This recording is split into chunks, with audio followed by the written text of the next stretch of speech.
Live from our 7 Tasmania studios, your nightly news with Rachel Williams begins now.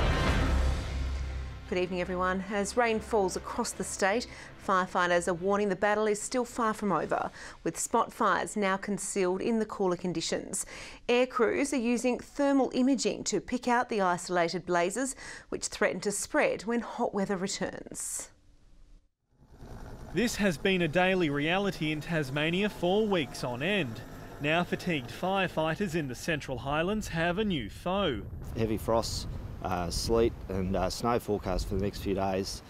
Access to the fireground is remote, so the insertion of these crews aerially is proving quite difficult when conditions come in and will come in further into the week. Crews need to target hotspots, which will keep burning even in cooler conditions. Within a few days, those hotspots can then come back to the surface and start another fire, and that's what we have to be very careful about. The painstaking task now is to find each one burning along 300 kilometres of fire edge. 74 firefighters remain on the ground, another 14 in the sky. We don't have any active running fire at the moment, but again I stress that that is purely temporary. The fire risk is still there and we are expecting it to pick up in the coming days. Roughly 8 advice level fires are still burning in the Central Plateau, Gel River and across the southwest.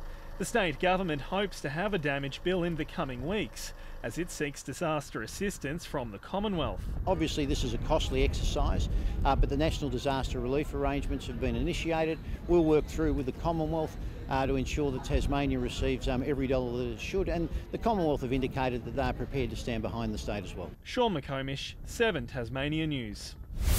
Meanwhile, police officers have been left extremely disappointed after fuel was stolen from firefighting efforts in the Central Highlands. Roughly 350 litres of diesel was taken from an excavator on Bashan Road in the Victoria Valley area. Police believe the theft happened sometime between Friday and Saturday night.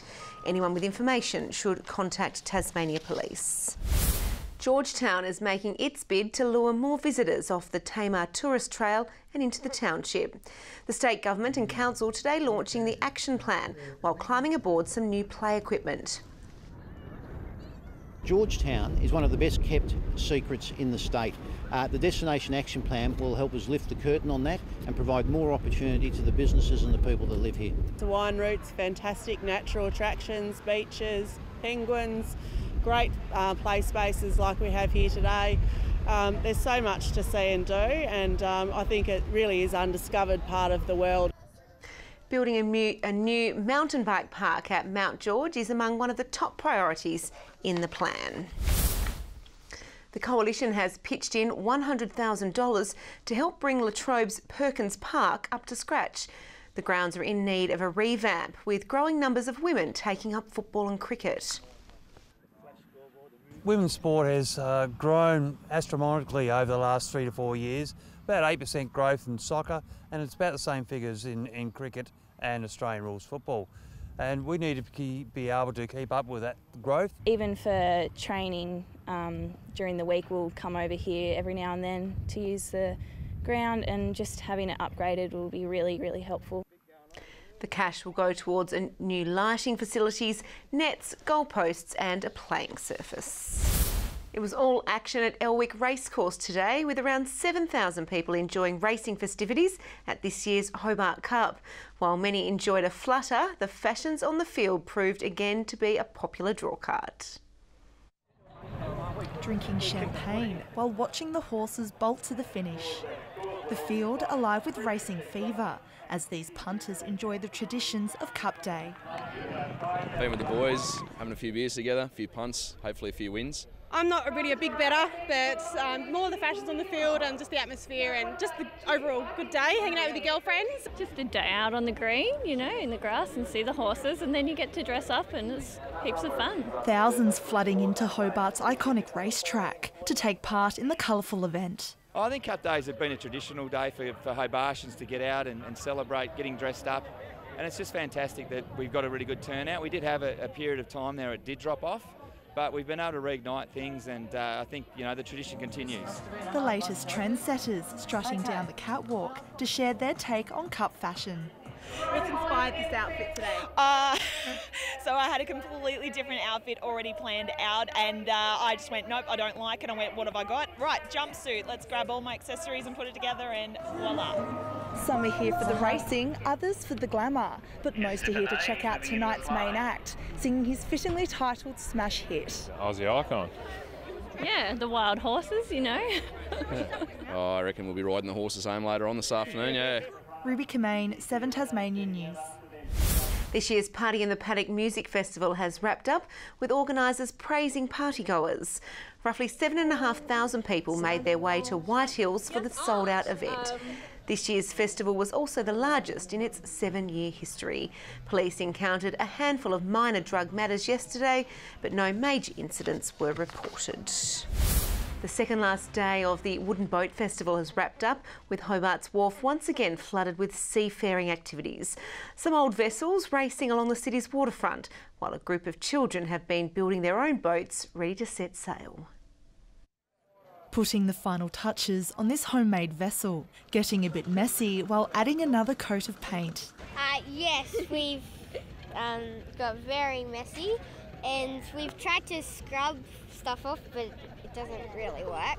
The Quick and Dirty Boat Building Challenge is a signature part of the festival.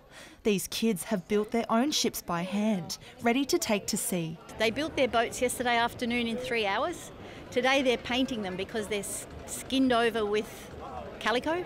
Tomorrow afternoon these kids are going to throw their own boats into the dock, jump in behind them, jump into them and race around the dock. Is it pretty hard to build a boat? Yeah, but it's really fun. It's a challenge. With some politically minded kids using their vessels to share a message. Well, it's called Stop Adani, and we're doing that because of the coal mine in Queensland that we want it to stop. That's why we've based it on that. In the distance, old cargo and fishing boats put through their paces as they race to Hobart's Rest Point Casino. Well, we do have demonstrations of good seamanship and sail handling. So they go out there and they have a go at each other. These are all ex-commercial boats, and you don't often see these old boats go like the clappers, but they do today. The festival wraps up tomorrow evening. Ruby COMMANE, 7 Tasmanian News. The Hobart Hurricanes have hit a hurdle overnight ahead of Thursday's Big Bash semi-final at Blunston Arena, going down to the Sydney Thunder in Canberra. Aussie paceman Pat Cummins making an impressive return to the BBL, dismissing 2 of the Canes' best before hitting the winning runs. Wade should have been an early casualty, instead gifted not 1 but 2 lifelines by forward Ahmed. Gives himself room, that's exactly what Ferguson's talking about, and it goes down. That's up-ish, in forward Ahmed again. Same result.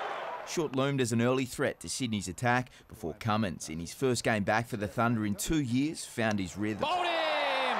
Cummins gets the big wicket of Darcy Shorts. Bring a superstar into the team, that's what he can do. A rain delay reducing the match to 19 overs per side, with Wade making his presence felt when things resumed. Free hit now to Wade, takes full advantage. That is way back at Monica. Dual stay in the middle was short-lived, courtesy of Chris Green, before Cummins exacted his revenge on the Canes skipper. The ledge, catch taken. Bailey chipping in with some last-minute boundaries, but not everyone was a fan. Someone's been hitting the crowd. Yeah, I think so. Hopefully not. There is. He's all right. It was a case of deja vu for Riley Meredith, conceding 4 boundaries in the first over, with Shane Watson on fire with a bat. But the Canes' young quick recovered in style. There is the high one. Catch should be taken. Should be the end of Watson. It is. Usman Khawaja returning into the Thunder's order with a bang, putting on a quick 36 before the Canes' new recruit claimed the breakthrough. Yeah! Bowls Usman Khawaja. Stump on the ground. Ahmed's fellow spinner wouldn't be outdone, with Short securing the next 2 scalps to keep things interesting. Callum Ferguson proving the thorn in the side of Hobart's attack, but when Archer dismissed him just 3 runs shy of his 50, the stage was set for a tense finish. Cummins stepping up when it counted, sealing the 4-wicket win with just a few balls to spare. Tasmanian-trained horse East Ender has backed up its Devonport Cup winning form by upstaging the mainland and international raiders to claim today's Hobart Cup, while hockey fever hit the state as thousands turned out to see the Kookaburras defeat Germany. With the internationals keen to cause an upset on one of Tasmanian racing's biggest days of the year, it was an Irish gelding who the punters were tipping. A terrific field assembled. GLENORCHY is the favourite here. He's been well supported. The Q and Mar David Eustace runner. I think Tommy Berry come down to ride is a good guide here. 3:30 into 2:50. Local hope Count Da Vinci taking the early lead, with the favourite, along with Sprayton-based gelding East Ender, settling at the back of the pack. But as the front-runners began to run out of puff, the 2019 Devonport Cup champion made its move. And have a look at East Ender. Newitt's cut the corner, and East Ender has raced up to grab the lead with 200 to go. The Barry Campbell-trained gelding holding its nerve to provide the boil-over. East Ender in front, and what a wonderful ride. East Ender wins the Hobart Cup. Lamborghini, I'd say, second, Apmat third. And thousands have packed the Tasmanian Hockey Centre today for the Kookaburras International Pro League clash with Germany. The visitors striking first to claim the early advantage before the Aussies fought back. Witherspoon across the face of goal, lifted over the keeper, and it is a goal for Australia. And it was brilliant work along the base zone. They've managed to pull one back. The Kookaburras finding the back of the net again in the second quarter, but the crowd was silenced soon after. Vinfader sweeping that one past Charter, and immediately Germany respond and are level at 2 apiece. Keen to claw the momentum back in their favour, the Aussies dominated third quarter possession before converting on the scoreboard, before sealing the 4-2 win in the dying minutes of the match. Overnight, Jack Hale continued his rise in the world of athletics, with the Tasmanian taking out the men's 100 metres final at the ACT Championships in Canberra in a time of 10.25 seconds. Atrocious start compared to a few weeks ago. If I can nail that start, some good things are going to happen, and I'm super excited for for Perth next weekend, and I think if I can put it all together, it's exciting, and it's nice to see the hard work's paying off.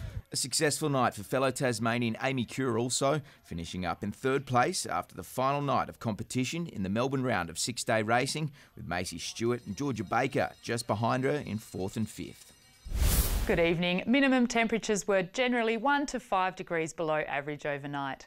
Hobart, Burnie and Devonport all sharing a high of 21 today, while Launceston had 22. The state's high was 25 today at Fingal, St Helens and Friendly Beaches 24, 23 at Grove, Ouse and Maria Island, King Island 21, Flinders Island made it to 20 degrees along with Smithton and Low Head, Lyowini 17 and 16 at Strawn. The satellite shows low-level clouds streaming over Tasmania today, mostly about the west and south. The striations seen in the cloud are due to the mountain wave phenomena.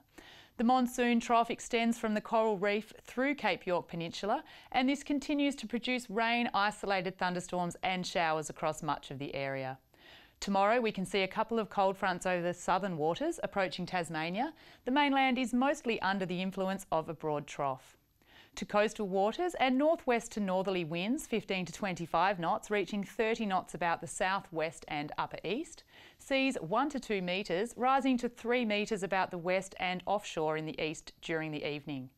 A strong wind warning is current for eastern, southern and western coastal waters, and a small craft wind alert is current for the southwest lakes.